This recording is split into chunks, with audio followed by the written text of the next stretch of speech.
If you were to describe how does durian taste for someone that never tried it, what would it be like? I would say it tastes like a sweet onion. You know, it's like an acquired taste, and there are layers to it. But once you like it, once you're into it, there is no going back.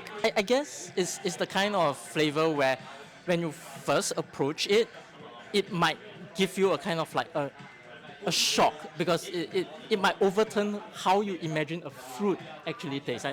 I mean, most fruits would taste like sweet or like sour, but the taste of durian is so special, I guess. Well, I'm French, so like I know French cheese, so it's a bit like a merge between a mango and a camembert. It's the consistency actually, it's not really a flavor. Some of them are more sweet, some of them are more bitter. But yeah, what really stands out, I think, in durians is the creaminess. So it really melts on the tongue, and that's what I really like. Well, durian to me is sweet, it is funky, it is fun. It is a very fun fruit, I would say. That's the best way to describe it. So you mentioned sweet onion. Any other insights? Seems like a fake fruit, but yeah, I mean it's like sweet onion. It's like both a fruit and a vegetable. I don't know why, but I say imagine a very thick consistency ice cream that's sweet, and sometimes it gives you a little kick that maybe you put it in the fridge for too long. Just a little kick. What do you think is the reason people call durian the king of fruit? King of fruits. The spikes are like a crown, first of all. And I mean, you know, it's so easy to be into sweet fruits, you know, that are very gentle. And, you know, I think like to really get deep on something requires effort. You know, it's like a trial that you go through. So maybe in the end you become the king by partaking. I think, yeah, the shape of it probably. Especially when it crashes on your head, you know, I think there's no way. Did you experience this? No, I just imagine it. Like it's worse than a coconut for sure. Yes, maybe it is one of the most unique and hard to harvest fruit. Maybe it's why it's called king of the fruits. It doesn't make it's not an easy fruit. It's a challenging fruit. You have to slow down. You can't. You're not on autopilot.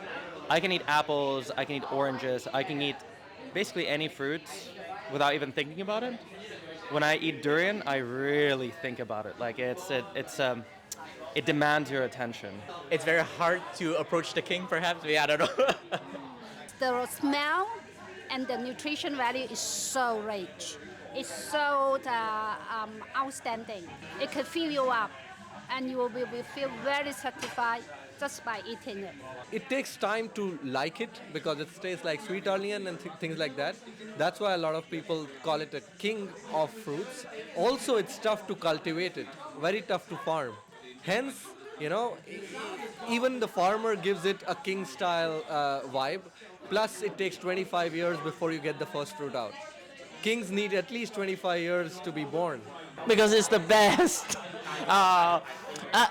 I'm not sure actually. Why do you think durian is the king of fruit? I think that durian is unlike any other fruit because I would even think that there is intoxicants in it. Like the moment you get into it, it's not just the flavor, it's such an intense feeling that few levels above so many other fruits, it's like, whoa, like you get hooked and you want more. So yeah, king of fruit. And also like the spikes are reminding the crown. What's the link between durian and crypto? I think that's more like a question for you. Durian is not really approachable easily. Durian can be a bit weird when you don't know it, but when you start using it, you really like it.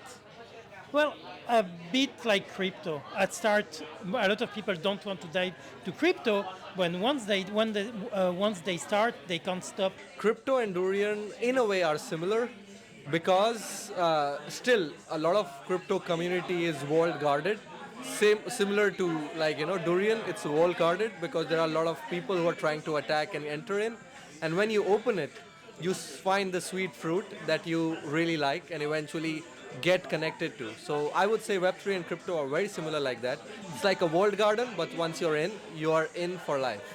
I mean, philosophically, it could be because durian looks dangerous from the outside, but it's actually a beautiful thing on the inside. Danny, so wise. Honestly, I have no better answer than that.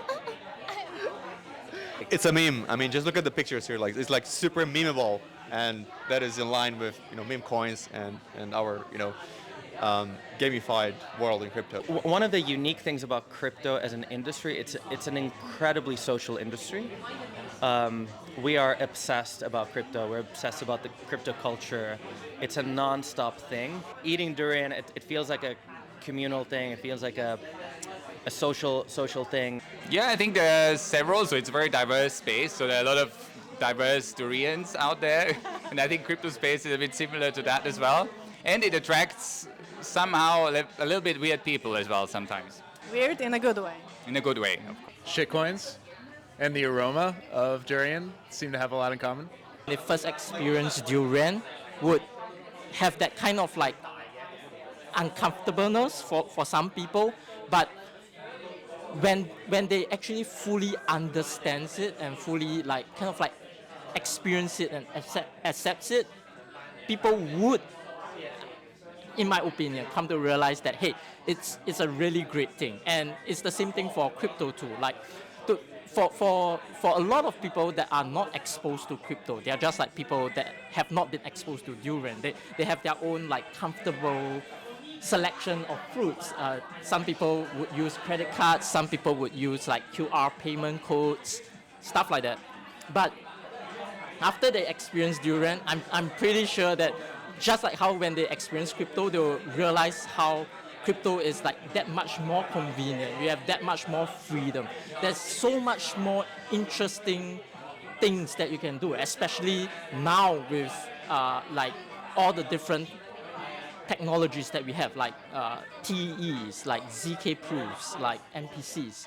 It really enables this kind of like brave new world where we can move into. What's your favorite kind of durian?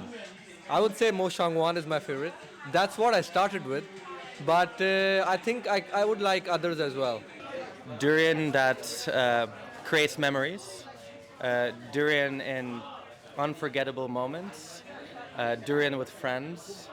I think that's probably it. I honestly have no idea like the differences of durian. The one here was very easy. The one I had in Vietnam was a little bit more challenging, but it creates wonderful memories. So that's my favorite kind. I'm not sure whether you know about it or not. It's called Nokkachit in Thailand. So it's an exotic durian, not montong. Normally people in Thailand eat montong, right? Or ganyao, yeah. Yes. So, but this one is an exotic durian where the taste and smell is very floral. Oh. Yeah, when you eat it, it's like you're eating flower. Interesting. I'll take notes and I want to try it later. Well, I'm not an expert really in the different kinds. I know that there are like tens of different kinds. I love the Musang King, which is the most popular one. And yeah, I love to taste the different flavors. So I'm a connoisseur, I love durian, but no specific kind really. Moshe, I know that you're quite a durian connoisseur by now. What's your favorite type of durian? Musang King, I think so, yeah. Paul, I mean, you tasted it first, but how was it? Was it good? It was like a sweet onion, and it was a strange first, but then I just went with it and I liked it. And yeah, I'm a fan now. I'm looking forward to my second durian. Do you have any tip or suggestion for people who want to try durian, but are afraid or they don't know how? What is the best way to try? Do you have any insights to share? The first time for me was in Malaysia when I went to a durian market. So there were, 10 different durians to be tasted. And I went there with a local. So I really got the best advice, and it's like a buffet. So that's my advice, to just try different kinds and find the one you like. I would say try Malaysian durian and try it with a Malaysian friend. I would say bring a friend. Yeah. A friend is always best to share durians with. Durian and friendship, that's the way to start. Well, you can't eat the whole fruit alone. There's a lot inside. I can eat a whole one. I say don't be afraid because everyone seems to be afraid before testing because the smell is too strong. But then try it and don't be too afraid, and I think the taste will make you like it. Now, just give it a try. Even let's say just a mouthful or a teaspoon, and then let you decide whether you either love it or hate it. In general, newcomer who come in usually want to taste it, you fall in love with it. Well, just try. Like, go into a durian shop and try. If you are in Europe, where it's hard to find, it might be a little bit less good as is. So perhaps try some like ice cream with durian, perhaps some cakes with durian. I agree with that, and I would also recommend following Daniel here because he has some big plans for durians, and he will certainly make the best recommendations for how to obtain them in the future.